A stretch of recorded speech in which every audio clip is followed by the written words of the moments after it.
times, you mark your stuff up 50 to 100%. And I'm like, I mean, the average is 5 to 7 times. Our average is about 100%. And we use much better quality. Well, absolutely. I mean, you know, that's why this is such high quality. And people go, yeah, there's folks selling basically the same thing we're selling, close to it, for $75. And it's not even as good as our formula. Right. And it's just like, it's crazy. I mean, I wouldn't be having to do fundraisers, though, I guess, if I did, like, put some huge price tag and everybody thinks it's like God. Like, this must not be good at $17.76. Right. Well, yeah, and it's like we're making like $3 on it. But you know, the point is, I want to sell 50,000 bottles, not 1,000 bottles. So that's going on, InfoWarsLife.com, InfoWarsStore.com, or call toll-free if you want to just call and donate or call and ask questions or order the products.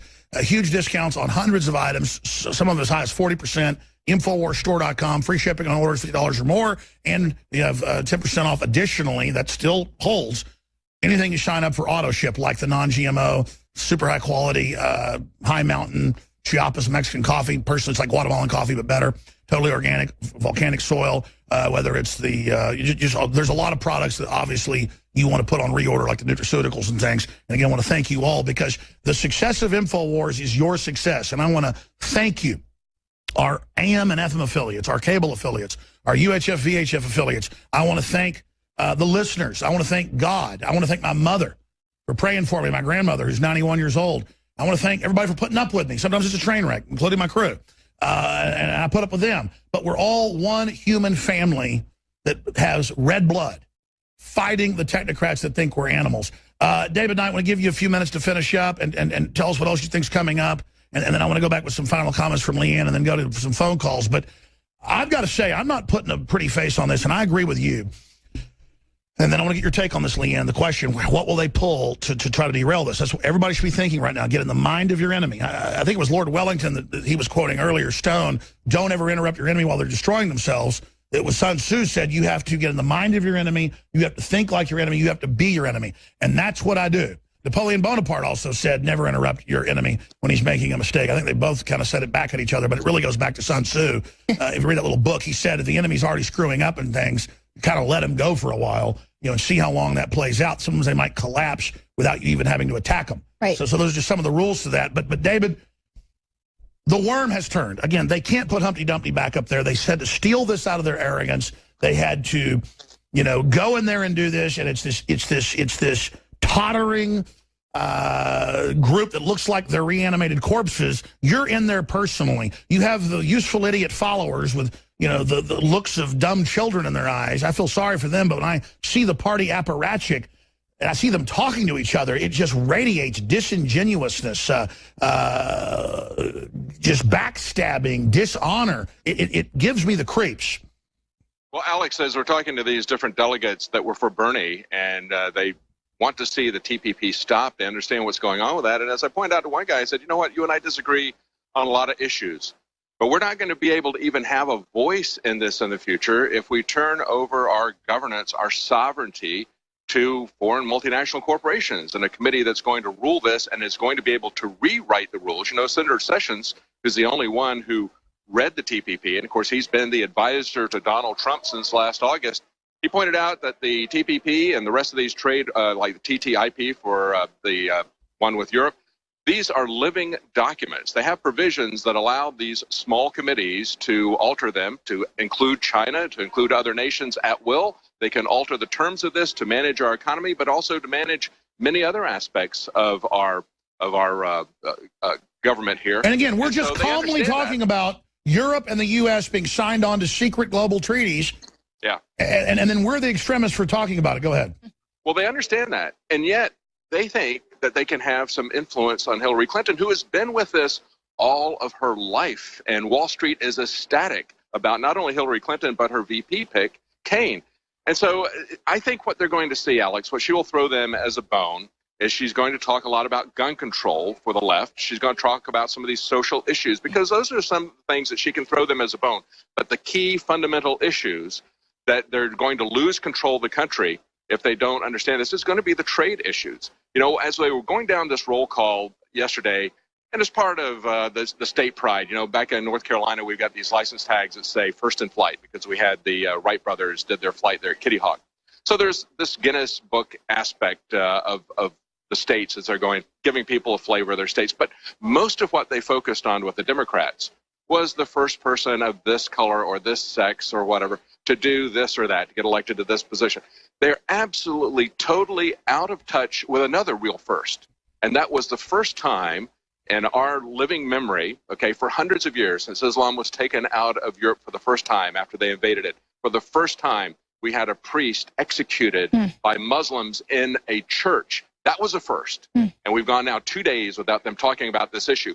So I think it's going to be a real hard thing for them, Alex, if they try to do some kind of a false flag to try to get a control of this, because they are already not seen as the people who are part of the solution. They're seen as the people who are bringing in the terrorists in massive numbers and bragging about it. We had John Kerry, the last day of Ramadan, talking about how he brought in 6 times more people from Syria. And Hillary wants to accelerate it by 5 times. And just to add here, David, the point you make, listeners have to hear this. It's so central. This is so key. They're getting rid of achievement of having liberties, having freedoms, having private property, having free association, having free will.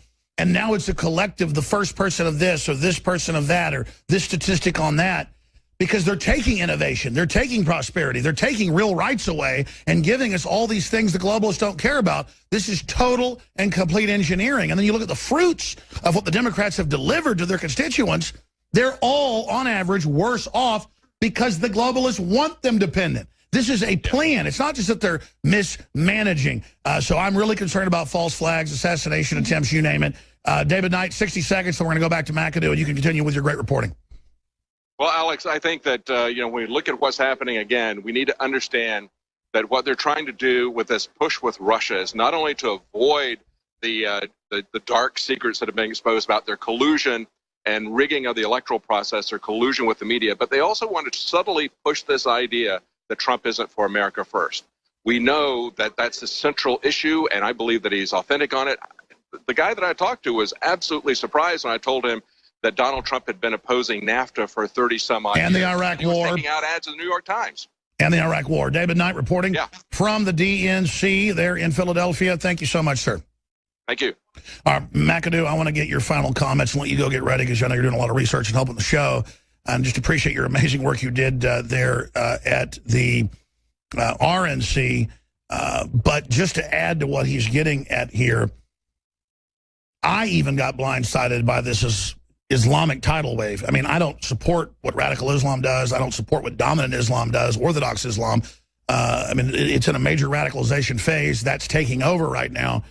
I thought the elites would use the attacks to take our freedoms. No, they are really planning to bring in millions and millions more and make us submit to them, because that's just another form of authoritarianism. And then, like it's some form of hospitality, we send all our kids to Islamic training. Germany's making it law now and put martial law on the streets. Germany's now announced that, troops to stop Germans protesting. I mean, this is unprecedented. Since the fall of Hitler, there's been a German law that you can't have troops on the street policing the people. Duh. They're doing it and saying it's for the Germans. This is sick high treason. Why would the elite of the West want to butcher this open, laissez-faire, libertine society that is true liberalism? I mean, as a true liberal, I find it horrifying. I mean, as someone that spoils my daughters, that has spoiled the women in my life, as someone that is all about true freedom, to be called a fascist, a racist, and then to watch our enemies cavort and align with the worst scum of the planet. Right. Well, I mean, that's what we're seeing there, that they're the party of gaslighting. Okay, they have everyone completely convinced that they're the good guys. I mean, while they have a whole entire criminal lineup rolling out, telling you why you need to vote for Hillary, the most criminal candidate that's ever run. It's like when you catch your boyfriend cheating, right? And then he turns it around and blames you for violating his privacy because you went into his phone. It's like, how dare you? Oh, it's like, no, you cheated on me, right? So they totally twist this game around, get everyone's minds all twisted, and they're the party of opposites. I mean, I just couldn't. Of mind control. Total mind control, total opposites. And, you say, well, how could they do this? How could they destroy liberty? It's just like in the movie The Hunger Games.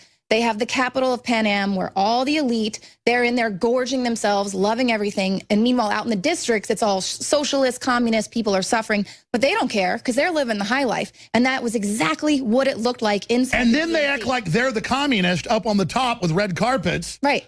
And then tell those of us producing we stole something. We're like, what? Right. I'm employing 50-something people, paying them well. What the hell are you doing, jackass? Right, and they roll out like Mike Brown's mom from Ferguson, the Moms of the Movement. They have them speaking in the lineup last night. But meanwhile, all of the protesters and the people that they've activated out of Ferguson are outside trying to bang the gates down saying, let us in, you scumbags. So it's like, hey, wait, well, all the people that you say you represent are right outside. Why don't you go talk to them and see how they feel about you rigging the election? And by the way, the Republicans, as you said, had the gates to get in 30 yards from the entrance. Right. They have this, Knight's telling me, almost 2 miles away. He says it's with all the equipment, exhausting. He's almost 4 miles, because the iPhone can tell you how far you've gone. It's almost 4 miles, he was saying to me. Wow. Yeah, and that's the thing is you got to go back and forth, 4 miles. Right, and they shut down the shuttles that take people there because they were afraid that they were going to have protesters getting in. And I guess they do, because we never got to the really dramatic footage of people climbing over. Oh, climbing over, attacking the cop cars. I know Joe Biggs was right there in the thick of it, as usual. He pinned it to your profile last night, where they're just all over the cop cars. The cops are, I mean, it's at this point, it's like... Yeah, go to Joe Biggs' Twitter, folks. Who are you even protecting at this point? It's almost like you guys need to get back out and save yourselves, because these protesters Listen, if I was the cops, I'm going to be honest with you. If I was the police...